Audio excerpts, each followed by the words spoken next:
Success isn't proving others wrong, it's proving yourself right. Believe in your vision and just be. Now, for the people who watch my video, you may be asking, why did you just say your outro? That's what this video is about. No input. Sophomore year of high school, while I was running a crochet shop, my mother told me I'd be a broke entrepreneur for not pricing my items a certain way. To be fair, she was not wrong. I significantly underpriced my item, and I always have, because that's just how I see their price. I get it. My art deserves to be sold as art, and it deserves to be seen as art, but I can still choose to price my stuff the way that I want to. And if I see my art as a product as well, I'm not going to charge you $50 for a shirt because I wouldn't buy that. I'm cheap. I'm a broke entrepreneur.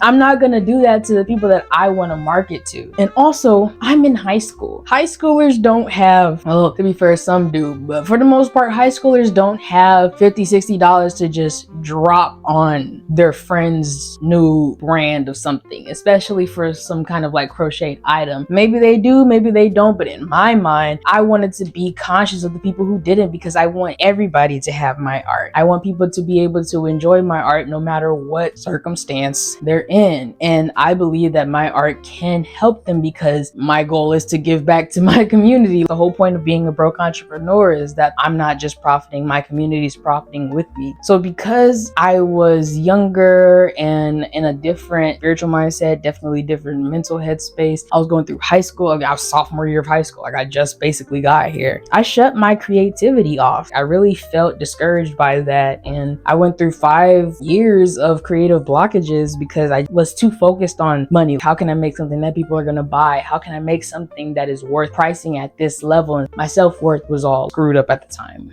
And to be fair, it was my responsibility to keep it on. I'm not going to blame anybody for the way that it shut off. I'm just going to explain why it shut off. I had a responsibility to keep it on, and I didn't, because I felt so discouraged. That was all that I was at the time. I wasn't strong or willing enough to do it. Wrong and right are subjective. I'm not going to say one person was fully wrong, one person was fully right. I'm not even going to really go into what could have came from that situation. All I know is what I felt. And again, she wasn't wrong. Like, I'm a broke entrepreneur, whether that's what I call myself or what I literally am. Like, I don't make a lot from being an entrepreneur. I'm just not sweating that, because who does in the first year of being an entrepreneur? Nobody, unless you really like came in swinging. But I didn't. I just invested in myself. I'm not gonna be surprised if I don't make a lot of money yet. I'm working toward pushing myself out there so that people see me. It's a process. Nobody makes a lot of money at the beginning of the process, and business doesn't happen overnight. I was in high school. I was fully undiagnosed at the time. I was trying to operate as a regular neurotypical person, and I just really wasn't in many different ways. Truthfully, I needed to know that my parent believed in me. And I'll never say that they didn't believe in me. I don't know what they experienced, but in my perception and what it was that I felt at the time, that type of comment made me feel like, oh, okay, so do you not believe that I can still do it despite how much money I might be making right now? Like, in high school, do you not believe I can do it? And I don't record a lot of the times where I hear, I really believe in this and I think that you can do this. I just remember always getting criticized or critiqued, or, oh, you need to do this in order to succeed. If you don't do this, you don't succeed. Okay, you can go do this, then you can go not succeed if you want to, was basically the mentality if I didn't listen to their advice. I worked hard for trust. I didn't really hang out with friends a lot in high school or elementary when I was a kid. Just anytime. I didn't really go out and hang out with friends. I didn't go to parties. I didn't drink. I didn't smoke. The only thing that I overconsumed was sugar and food. I was home. I read books. I wrote books. I played instruments, streamed video games online. I had a 3.83 GPA. I was always getting A's for the most part. Occasional C.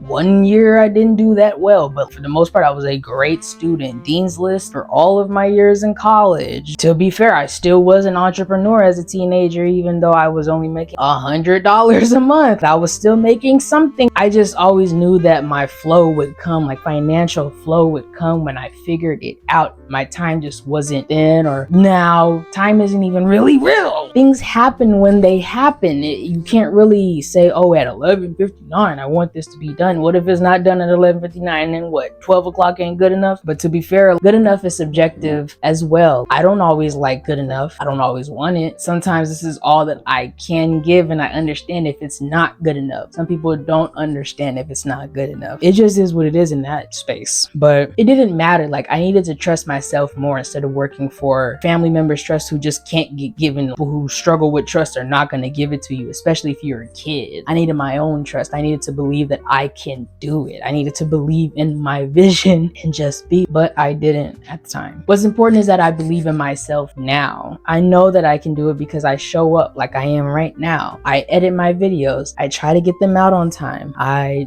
try. I'm not perfect, but who is? As long as I am putting myself out there, as long as I am showing my creations and not just leaving them to stack up in the archive, I believe in what it is that I can do. And being able to act on all of these talents that I wasn't able to express as an English major or as a student, as a die-hard good girl, good kid kind of thing, being able to act on my creative instinct now is so much more freeing. I feel the inner kid in me running around, jumping for joy, and I really try to take care of them because that is my responsibility. That has always been my responsibility, but especially as an adult now, I need to take care of my first kid, which is myself. It takes a broke person to know one. Being broke is significantly more than just not having money, because people can have no money and still be doing great in life. To be broken and to be broke, two different things, and sometimes broken people get on broke people. So take that as you will. Take that with a big old bucket of salt. I believe in myself. I want you to believe in yourself. You have every reason to.